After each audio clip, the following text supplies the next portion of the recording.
India world का 5वां सबसे बड़ा ऑटोमोबाइल मार्केट है। इस मार्केट के अंदर आपको काफ़ी ज़्यादा अलग अलग वैरायटी की गाड़ियाँ देखने को मिलती है और काफ़ी ज़्यादा कंपनियों के बीच में ना तगड़ा कंपटीशन होता है। उसी तगड़े कंपटीशन के बीच में एक तगड़ा प्लेयर है जिसका नाम है फोर्ड, जो कि अब इंडिया के ऑपरेशंस बंद कर चुका है। फोर्ड ने पिछले 10 साल के अंदर लगभग $2 बिलियन इंडिया के अंदर इन्वेस्ट किए, यानी कि इंडियन रुपीज़ की अगर मैं बात करूँ तो 14,000 करोड़ रुपए इन्होंने पिछले 10 साल के अंदर इंडिया के अंदर इन्वेस्ट कर गए और आज की डेट में टोटली खाक हो गए। आखिर इंडिया के अंदर फोर्ड फेल क्यों हो गया, उसके पीछे के रीज़न क्या थे और उनसे आपको क्या सीखना चाहिए। कहीं अगर आप भी ये गलती ना कर रहे हो आपके बिजनेस के अंदर तो शायद आपको भी प्रॉब्लम हो सकती है, राइट।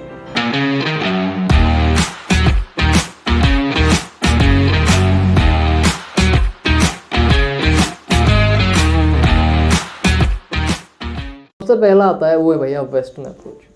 अब वेस्टर्न अप्रोच से मतलब मेरा बड़ा साफ है।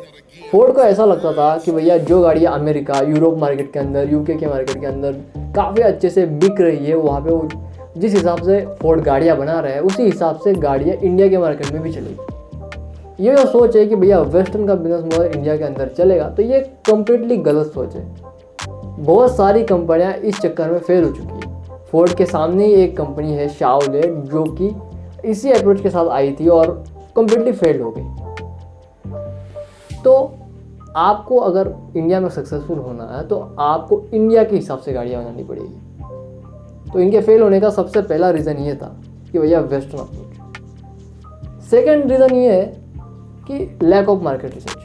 ये लोगों ने मार्केट रिसर्च की ही नहीं। अगर इन लोगों ने ठीक से मार्केट रिसर्च की होती ना, ये फोर्ड जो है ना वो कोई गरीब कंपनी नहीं है जिसके पास पैसा नहीं वगैरह वगैरह।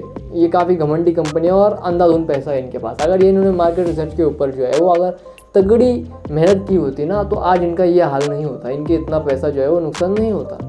लेकिन फिर भी इनका घमंड जो है, इनका जो ईगो है वो सबके ऊपर है और इन्होंने कस्टमर की बात जो है वो नहीं सुनी। सेकेंड रीज़न ये था कि मार्केट रिसर्च बिल्कुल भी नहीं थी। तो यहाँ से आपको ये सीख मिलती है कि बिना किसी मार्केट रिसर्च के अगर आप कोई भी प्रोडक्ट लॉन्च करोगे तो आपकी कंपनी का हाल भी फोर्ड के जैसा ही होगा।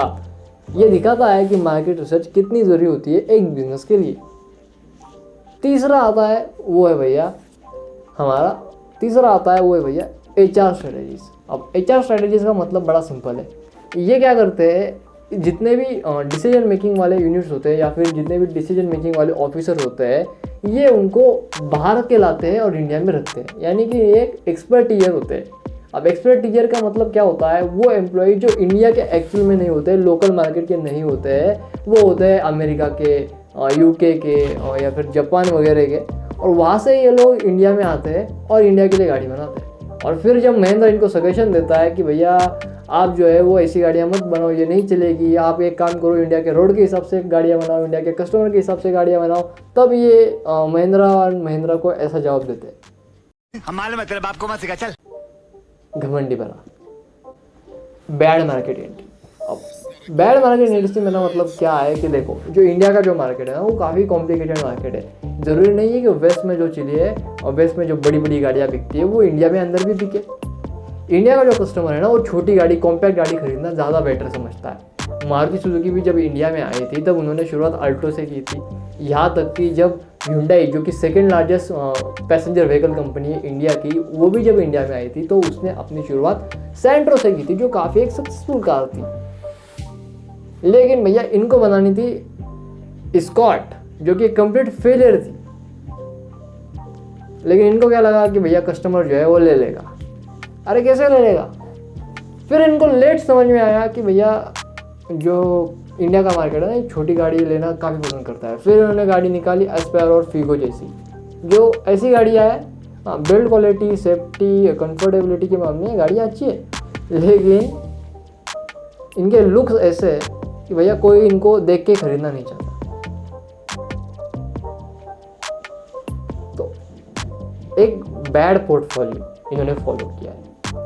एक बैड पोर्टफोलियो ने इनको डेड एंड तक ला के रख दिया है, मतलब कंप्लीटली डेड हो चुके हैं।